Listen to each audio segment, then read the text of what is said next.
not, because that means I'm doing this video for nothing. Not that my time is especially valuable as of late.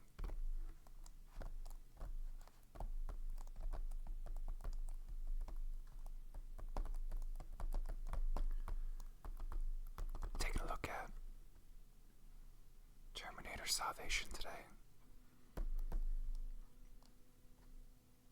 starring Christian Bale and Sam Worthington. That's this guy.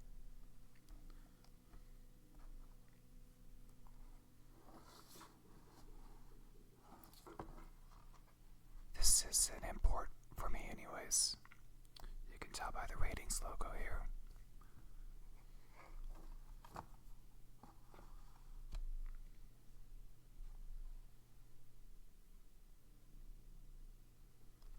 I don't remember any brief sexualized nudity. Okay, so this movie came out. When did this come out? 2009. Wow, so 16 years ago. That means it would have come out. You know, it's funny, I wouldn't have expected Bale to do this movie during the Batman trilogy, or even after the Batman trilogy, but he did. So let's see what we have here. In the aftermath of Judgment Day, in the takeover by the machines, John Connor, played by Christian Bale, the destined leader of the human resistance, must counterattack Skynet's devastating plan to terminate mankind. As Connor rallies his underground street fighters for a last desperate battle, he realizes that to save the future, he must rescue his own father, Kyle Reese, played by Anton Yelchin, who died in a really tragic accident. I suppose most accidents are tragic, but a really unlikely accident. But the most shocking discovery comes with the arrival of Marcus Wright, played by Sam Worthington, Avatar. I think that's the only thing I've ever seen him in besides this, is those Avatar movies. A mysterious loner from the past who challenges Connor with an impossible choice that will determine the future of the human race, leading them both on a brutal journey into the very heart of the enemy. So the Terminator movies, I would say they're more hits than misses for me. And you have the first two, which are classics. Then you have the third one, Rise of the Machines, I think. And that one it was better than I thought it was going to be. Like, I was pleasantly surprised. I wasn't expecting much. That's not really an endorsement, but I would say check it out for sure. This was not great, really disappointing. It does have some parts that I do enjoy, but I'll get to that in a moment. And what was the follow-up to this one? Genesis, I think. I thought Genesis was awful, like awful in there's no redeeming qualities to the movie. I haven't had a reason to return to it. I probably never will. I don't think I'm shortchanging it either. I really thought it was an awful movie, very disappointing. And then there was Dark Fate, which is more in line with how I felt about Rise of the Machines, like kind of a return to form in a sense. It's tough when your first two movies are Terminator and Terminator 2. So, at least to get back to that standard of quality, that's raising the bar pretty high. So, this one is a sequel to Rise of the Machines. At least I think it is. I guess don't go around telling your friends that, but I think that's how they pitched this movie. It takes place in the future, which is now the past if you're watching it today. I think it takes place in like 2018 or something. 2019, doesn't matter. And And since it is a sequel, it, to me, affects some of the characters and how they're portrayed. Well, I guess affects one specific character, and that's John Connor. I think Christian Bale is probably the weakest part of this movie, and when I was reading about this movie, actually, this is the movie where he had that, it was a disruption for him. Those lights, the fucking lights, I can't remember. I think the gaffer or something, there was an issue on set, and Christian Bale lost it. Trashing lights, trashing the scene. It was a long time ago, it's hard for me to remember. But pretty amusing listening, but probably not as amusing if you're, working on the set. What the hell was I talking about? Oh, right. Yeah, when I was reading about this movie, when that came out and what have you, I was pretty excited. I wasn't really familiar with McGee at all. I think I saw the first Charlie's Angels, and it was fun. I liked it. I didn't see the sequel, but that may have been the only movies that he had under his belt prior to this one. I'm really not sure, but he was handed the Terminator franchise because they were going to do like a trilogy with this movie, I believe, but this one didn't perform very well commercially or critically, so they just said, the heck with that.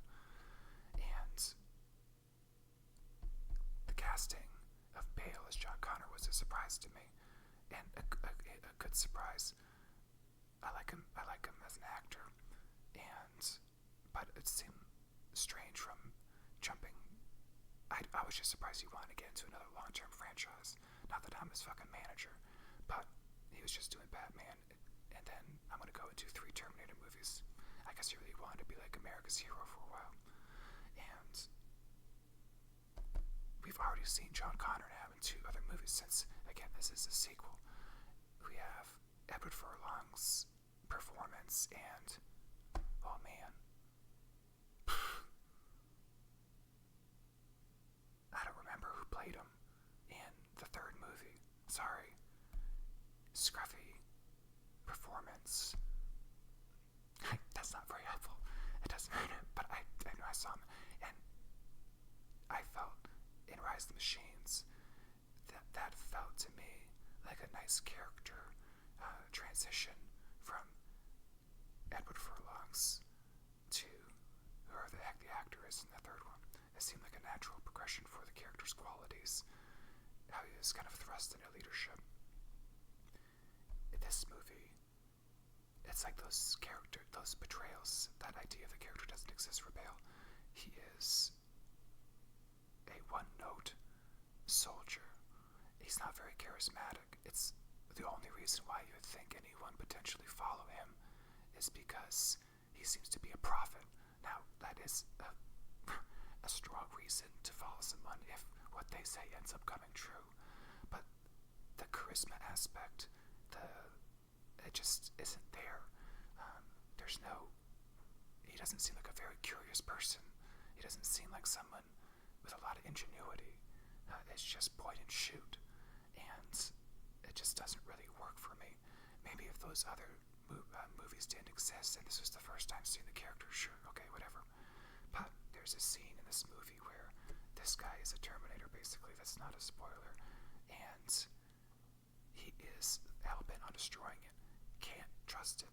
It's going to kill me. It's tried to kill me in the past, but he's already befriended a Terminator at least. Yeah, it's the same Arnold model in the 3rd movie.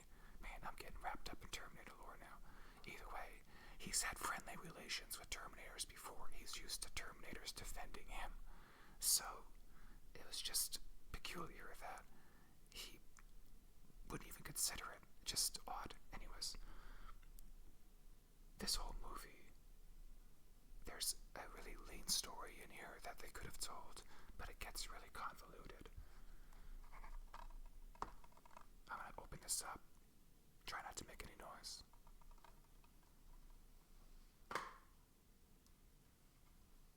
wasn't too bad.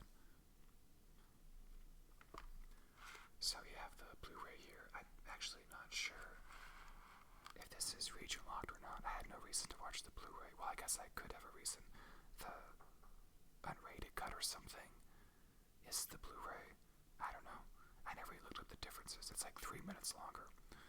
And then we have the 4K, which is the one I've watched. And yeah, so the 4K is just the theatrical.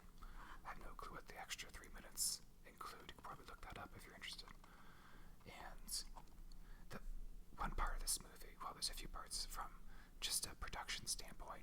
The sound design in this movie is phenomenal. It's an incredible sounding disc. So if you have a TV room, home theater, whatever, at least it sounds amazing. So that's a good thing.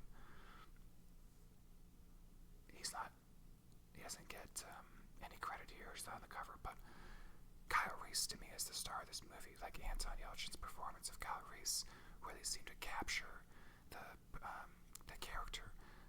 There's a lot of energy in his performance. He seems like someone that would be the natural leader when you're watching the two. He is inspired to join the resistance. He's not an official resistance member yet. And again, he seems to understand the character, and I just want more of him. And maybe as a planned trilogy, you're going to get more of him at some point, but he's only in the movie for like 20-30 minutes or so. They have the bright idea to put him in a prison cell and just put him off screen for a long time while we meander around with this dude. And I have no clue who the actress was, but no fault to her. The character was just not even a real character. It's just boring. What's happening? Why are we talking to these characters? There's also just, again, I don't like taking a baseball bat to movies for things I don't think characters would do, but in this case we're talking about a machine, and the machine is programmed to kill John Connor. There's like a wrestling match with a Terminator with John Connor. That's like part of the climax. He's like tossing her around and stuff, grabbing him, throwing him around. What the hell's going on here? Like, he has a hold of him and doesn't just kill him. It's really bizarre, and I just can't, like, all the other times we've had that in the previous Terminator movies, it's been Terminator versus Terminator. Like, okay, this makes sense. That scene in the original when Linda Hamilton, Sarah Connor is like crawling away from the Terminator, you're really concerned because you know that Terminator is gonna kill her if he just gets a single hand on her. In this, he's just like, I'm gonna go and pick you up Hulk Hogan style. Oh God, Hulk Hogan. What a tragedy. But anyways, there's just multiple scenes like that in this movie. Like, I'm not on board with this. And I guess it's a good thing they didn't go with the trilogy, because after watching this, that must have been the consensus. Like, hey, you guys did your best, I suppose, and it's just not worth it, because no one's seen this movie. I think it flopped or whatever. It surprisingly doesn't even have a 4K release in North America. That's why I had to import this. But to give you an idea of how much I dislike Genesis, this movie, if someone wants to pop it in, alright, sure, I'll watch it. It has Terminator motorcycles. Why those Terminator motorcycles are even outfitted for humans to ride them at some point, I don't know. It's that kind of movie. But Terminator Genesis, oh, jeez, what a disaster. So, I really can't strongly recommend this movie. You'd have to be a big Terminator fan to check it out. But it's kind of a curiosity in that sense, because I think most people have forgotten about it, for probably a good reason. It is the only Terminator movie that takes place exclusively in the future. So, again, if you're a Terminator nerd, you've probably already seen it and maybe forgotten about it. But hey, for an action movie and you have nothing else to watch,